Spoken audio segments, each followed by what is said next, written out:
In my book, The Tactical Folding Knife, I talked about how holding the work securely is 50% of the job. And in order to do that, over the years, I've built myself a whole series of jigs, fixtures, and special tools that not only help me make accurate cuts, but also repeatable cuts if I'm doing many of the same parts. I'd like to go over some of those with you today. I'm not going to be demonstrating them because they're going to be demonstrated in subsequent videos of different jobs that we'll be doing, like lock face grinding, bolsters, grinding blades, and so forth. So I'm not going to demonstrate, I'm just going to show what they are and give some details on how I built them and what I used to build them. The materials basically that I use for my jigs and fixtures are threefold. Blocks of micarta, which really comes in handy because it's easy to cut, drill, tap. It's very stable. Comes in different colors, but that doesn't really have any importance. And for the metallic parts, I use cast iron angle plates and cast iron V-blocks. I use a bunch of these. They're relatively inexpensive. Cast iron, or gray iron as it's sometimes called, is very easy to work with, drill, tapping, and so forth. It's stable, and generally speaking, even the less expensive varieties that you can get on eBay or Amazon or Travers Tool, MSC, and so forth, they're relatively inexpensive and they're accurate enough. They're within 1/1000th of an inch in terms of flatness and angles and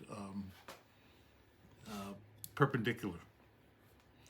So I'd like to start off with, let me move these out of the way, make a little room. I'd like to start off with bolsters. And this is a fixture that I made for the milling machine to do a dovetail cut on bolsters. Now, a dovetail cut is a 30-degree angle, and that's the way I like to do my bolsters rather than flat square edges.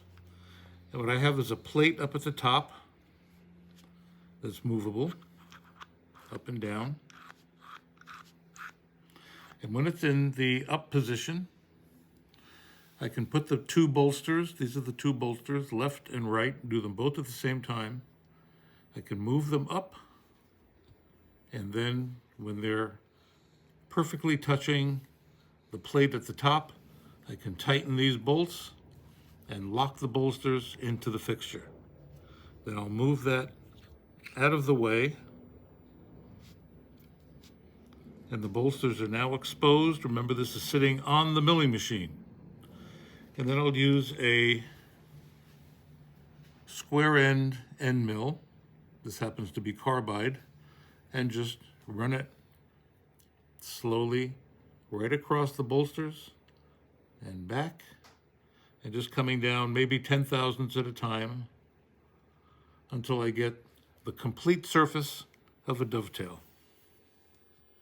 So there's the dovetail angle, which, like I said, is 30 degrees. And I can take those out of here just to show you what the angled bolster looks like.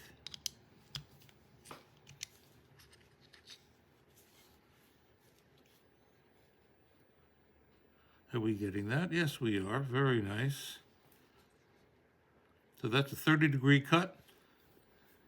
And then I will do the exact same procedure with my handle material, which will slide under there with that nice angle. It just gives a different touch. So much for bolsters. Put the bolsters aside.